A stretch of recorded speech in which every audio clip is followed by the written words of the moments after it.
Welcome, beautiful Paris Saint Germain family. This is a new series I'm going to be dropping here on the YouTube channel, so let's see if you guys enjoy it. I'm going to be reading through the recent reports and talking about, obviously, what's being said in the thumbnail and in the title.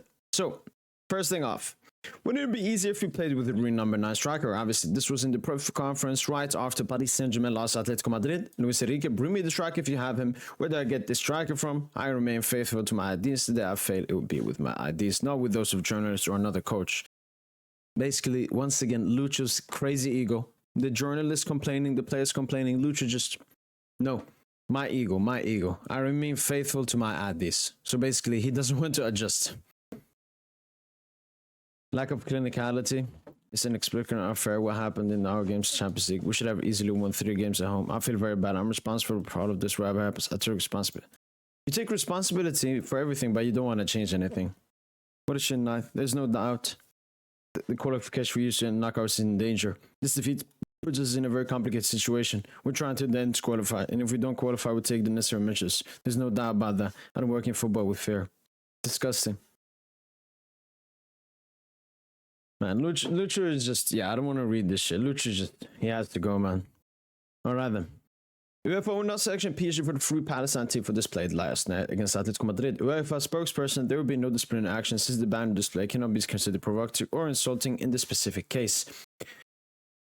I think UEFA don't want to do this because it brings them a lot of negative attention. But obviously, we'll come to some more news. But yeah, shout out to UEFA.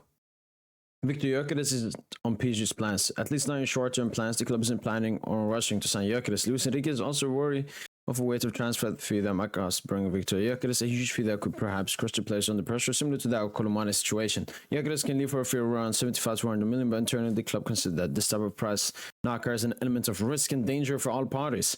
Luis Enrique is looking forward to getting Gonzalo Ramos back after the international break. The idea is to play him in November 22nd versus Toulouse. I mean, what is the, what am I reading? So we don't want to sign Gyökeres, not because he's good, not because Lucho thinks maybe he's overrated. No, strictly because of the price tag, because that may affect him in his pressure. What's happened to us, man? What's happened to us? What, so we're just going to sign bumps or like extremely unexperienced players? How are we going to sign the top players? How are we going to strengthen the squad?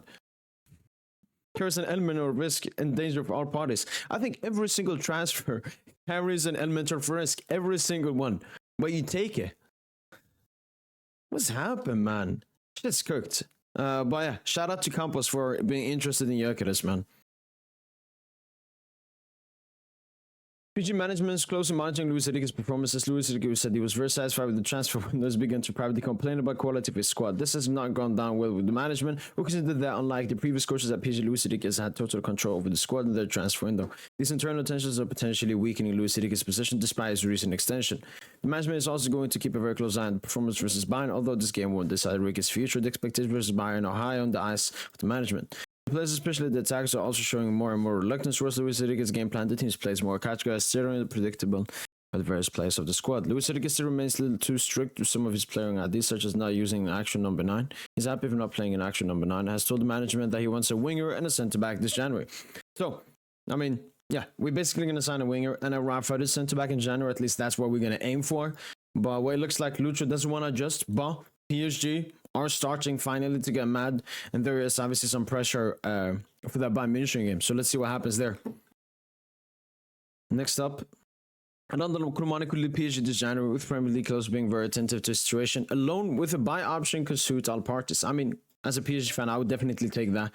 I would go as low as 40 million. If we can get 40 for Colo, maybe 50, I would do it. And in case Victor Gyökeres is not a target for PSG. From Fabrice and Arthur Pert, obviously going against Tanzi, who is bringing up the Gyökeres, and Le Parisien as well. Oh, here's from Tanzi. Breaking pieces among the many clubs in the race to sign Victor Gyökeres in the summer of 2025. Luis Campos is in contact with the representative. Luis Campos wants to start bringing Gyökeres and Giovanni Cuenda, this guy, baller. And has organized several meetings with Sporting. Shout out to Campos, man. Shout out to Campos. More PSG could push to sign Gyökeres in January, but that's less likely, not guaranteed that the club will have to overpay, which they don't want to do. I mean, even in the summer, we would have to overpay. Once when Luis Enrique is convinced that he does not need to play like Gyökeres at such a price. Well, so basically, Luis Campos has to convince Luis Enrique that this is something that we have to do. Obviously, I think Lucho maybe is thinking more about Gonzalo at the moment. So we'll see when Gonzalo comes back, how he looks. Maybe that either changes the idea of him. But I think what this most is about is Colo. If we can get rid of Colo, because he also has a high wage, if we can do that loan and option with a loan with a buy option or sell him, I could definitely see Gyökeres coming in. And Cuenda, he's a baller, man. Bring him to me, Campos. Young, perfect, having as a backup to Dembele, man. Perfect. Moving on. Obviously, this I mentioned in the preview. Pacho will not be in the squad for tomorrow's game. He will be with the Ecuadorian selection. Totally normal.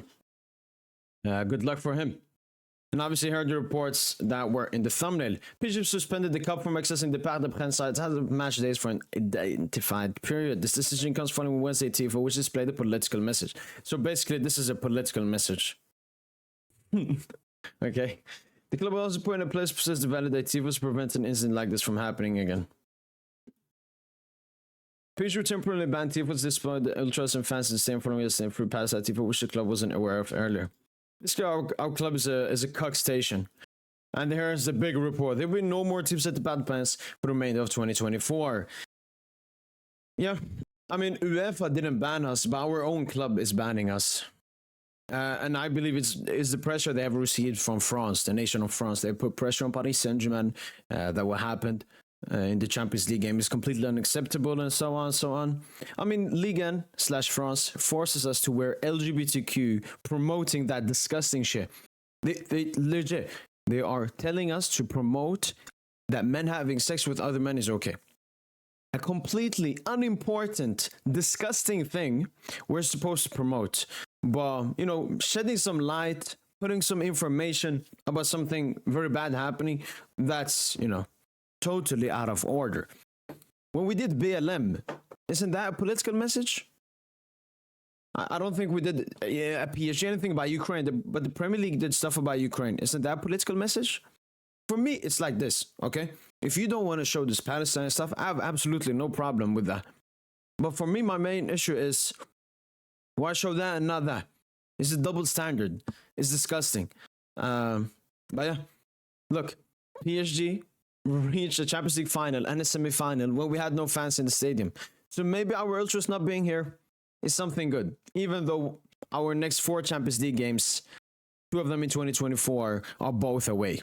So this doesn't really matter for the Champions League because it's only 2024. But yeah, those were the past 2 days news. Hopefully guys have enjoyed this video. Let me know in the comments down below if you would like more videos like this, because I know how easily it is to be reading out these reports, but not everyone has Twitter, not everyone has access, not everyone wants to read in something, and you know, I can always give an extra explanation and give my own opinion to everything that's happening. That's been it from boy PSGINT. Hopefully guys have enjoyed this video. Apologies for no pre-match podcast. Yeah, I just wasn't feeling it, not in an emotional way, but I don't care about that game that much. I'll be there for the watch along, and we'll have a fat ass post-match podcast as usual. So, allez, bye.